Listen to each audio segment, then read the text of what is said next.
निर्माण एवं ग्राम्य विकास धीराज सिंह गबरियाल ने योजनाओं से बॉक्सर जनजाति के परिवारों को लाभान्वित करने के लिए दिए निर्देश। देखिए पौड़ी से वीरेंद्र रावत की रिपोर्ट। पौड़ी जिले में अपर सचिव लोक निर्माण विभाग एवं ग्राम्य विभाग धीराज सिंह गबरियाल ने जनपद भ्रमण कार्यक्रम के दौरान विकास भवन सभागार में आयोजित बैठक के दौरान प्रधानमंत्री जनजाति आदिवासी न्याय महाअभियान के तहत बॉक्सा जनजाति के परिवारों को सरकार द्वारा संचालित योजनाओं से लाभान्वित करने के निर्देश संबंधित विभाग अधिकारियों को निर्देश दिए। उन्होंने कहा कि जिन परिवारों के अभी तक पक्के आवास नहीं बने हैं उन्हें प्राथमिकता के आधार पर आवास की सुविधा दी जाए।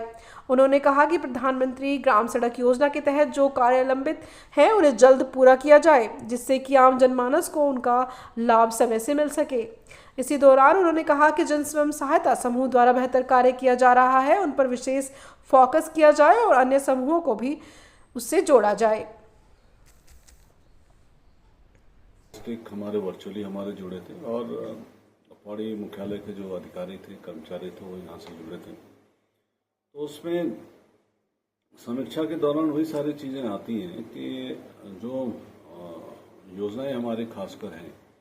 जिसमें पलायन को रोकथाम करने के लिए क्या सरकार की ओर से कदम उठाए गए हैं और मुख्यमंत्री पलायन रोकथाम योजना के अंतर्गत जितने भी हमारे डिस्ट्रिक्ट्स हैं 12 डिस्ट्रिक्ट उनसे जो योजनाएं आनी थी और माननीय मुख्यमंत्री जो बॉर्डर एरिया डेवलपमेंट प्रोग्राम है उसके अंतर्गत जो भी योजनाएं आनी थी और मनरेगा की जो समीक्षा और जितने भी एसएचजीज हैं हमारे अगर आप देखते हैं पूरे स्टेट में तो लगभग 5 लाख के करीब फैमिलीज हैं जो एसएचजीज की एक्टिविटीज से हमारे जुड़ी हैं और लगभग 67,000 करीब हमारे एसएचजीज हैं और जो ग्राम विकास की एनआरएलएम और एसआरएलएम की योजना से जो पूरे जुड़े हुए हैं। तो कैसे हर गांव में रोजगार की एक ऐसी मुहिम हम लोग चलाएं और कैसे लोगों की जो दिक्कतें गांव स्तर पे ब्लॉक स्तर पे आ रहे हैं उसको कैसे हम लोग कम करें। तो इसी की हम लोग समीक्षा कर रहे थे। तो समीक्षा के दौरान यही है कि जिन विभागों के द्वारा जिन डिपार्टमेंटों के द्वारा जो टारगेट हम लोगों ने दिया था जो एस्टिमेट उन्होंने सबमिट किया था जो जितनी भी योजनाएं उन्होंने दी थी तो वो जो पीछे हैं उन जनपदों से हम लोगों ने रिक्वेस्ट की है कि अगर 15 दिन के अंदर जो महत्वपूर्ण योजनाएं हैं उसमें प्रगति ले आएं, नहीं तो फिर हम लोग इसमें विभागीय कार्रवाई इसमें संबंधित अधिकारियों के खिलाफ हम लोग आगे बढ़ाएंगे। और मुझे आशा है कि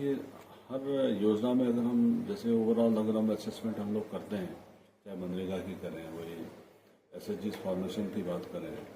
और प्रधानमंत्री आवास योजना जिसमें हम लोग नंबर 1 पे हैं पूरे इंडिया में, तो उन योजनाओं में थोड़ी सी एक तो सामंजस्य लाने की जरूरत है और उसको प्रगति उसकी बढ़ाने की आवश्यकता है। और हमने इस समीक्षा के दौरान सारे जनपदों से यही कहा है कि एक जितना भी एसएचजी का फॉर्मेशन हम लोग कर रहे हैं तो एक तो इंटीग्रेटेड अप्रोच होना चाहिए हमारा और क्लस्टर बेस्ड अप्रोच होना चाहिए। इंटीग्रेटेड अप्रोच इसलिए कि अगर हम एसएचजी का फॉर्मेशन करते हैं ये जरूरी नहीं कि हम एक ही एक्टिविटी हम कराएं, क्योंकि अगर हम एक ही एक्टिविटी पहाड़ों के संदर्भ में हम लोग करेंगे तो उसमें रोजगार की संभावनाएं थोड़ी सी क्षीण होती हैं, कम होती हैं। जहाँ प्रोडक्शन ज़्यादा है और डिमांड ज़्यादा है वहाँ कोई दिक्कत नहीं है, लेकिन पर्वतीय क्षेत्रों में अगर हम देखेंगे अगर हम एक ही एक्टिविटी में फोकस करेंगे तो रोजगार मिलने की संभावना जैसे 3 महीने 4 महीने का जो विंडो मिलता है तो उसी में हो पाता है। तो हम लोगों ने यही कहा कि आप एक तो इंटीग्रेटेड अप्रोच जरूर डालिए। अगर कोई एसएचजी एग्रीकल्चर सेक्टर में काम कर रही है तो उसको हॉर्टिकल्चर से भी जोड़िए। देखिए अभी पॉली हाउसेज की योजना जो हमारे पूरे स्टेट में आ रही है तो लगभग 300-350 करोड़ रुपए की स्वीकृति गवर्नमेंट ने पहली बार दी है। अगर इन सारे 67,000 के 67,000 एसएचजीज को हम लोग टेकअप करते हैं तो आप देख लीजिए कितने लोगों को पॉली हाउस हम दे पाएंगे। ग्रुप को भी हम फोकस करते हैं तो एक चरणबद्ध रूप में भी हम पूरे ग्रुप को फोकस करें तो एक एडिशनल सपोर्ट उन लोग को मिल जाता है। और डिस्ट्रिक्ट प्लान से हम लोग कन्वर्जेंस कर सकते हैं, पोल्ट्री फार्मिंग की तरफ हम लोग बढ़ा सकते हैं। जैसे आप एक छोटा सा मेरा ये कहना है, अब हर स्टेट में देखिए हर जगह मैगी पहुंची है तो मैगी के साथ हम करें कि अंडा खाने की भी एक व्यवस्था हम लोग कर दें, पोल्ट्री फार्म हम लोग बढ़ा दें। तो रोजगार का सृजन तो बढ़ेगा ही बढ़ेगा, लेकिन न्यूट्रिशन के हिसाब से भी देखोगे तो अगर पोल्ट्री फार्म्स हमारे बढ़ते हैं पर्वतीय क्षेत्रों में तो रोजगार भी बढ़ेगा, न्यूट्रिशन भी बढ़ेगा। तो ये सारी चीज़ें एक्टिविटीज़ बढ़ाने की ज़रूरत है। और क्लस्टर अप्रोच इसलिए कह रहे हैं कि अगर किसी क्लस्टर को हम लोग फोकस करते हैं तो जो भी प्रोडक्शन आपका होगा, चाहे हॉर्टिकल्चर सेक्टर में हो, एग्रीकल्चर सेक्टर में हो, एनिमल हस्बेंड्री सेक्टर में हो, तो वहाँ पे लोगों को जो बायर्स हैं, जो खरीदने वाले हैं, तो उन लोगों को एक ही जगह पे मार्केट हम दे पाएंगे। और साथ ही साथ जो आज की समीक्षा है, अब दूसरे सेशन में तो पहली बात ये है कि पौड़ी जो है ग्राम विकास आयुक्त जो कार्यालय है उसका मुख्यालय यहीं पे है। और माननीय मुख्यमंत्री जी ने भी और शासन ने भी लगातार ये फोकस किया है कि पौड़ी में एक्टिविटीज़ हमारी बढ़े, क्योंकि ये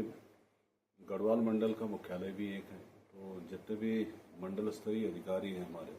यहाँ पे लगातार बैठे हैं, और उसी क्रम में हम लोग आज यहाँ हैं। तो यहीं से हम लोग पूरे स्टेट की विकास विभाग की जितनी भी योजनाएं हमारी चलती हैं, रोजगार परक योजनाएं जितनी हमारी चलती हैं, उसकी समीक्षा हम लोगों ने यहाँ से की है। तो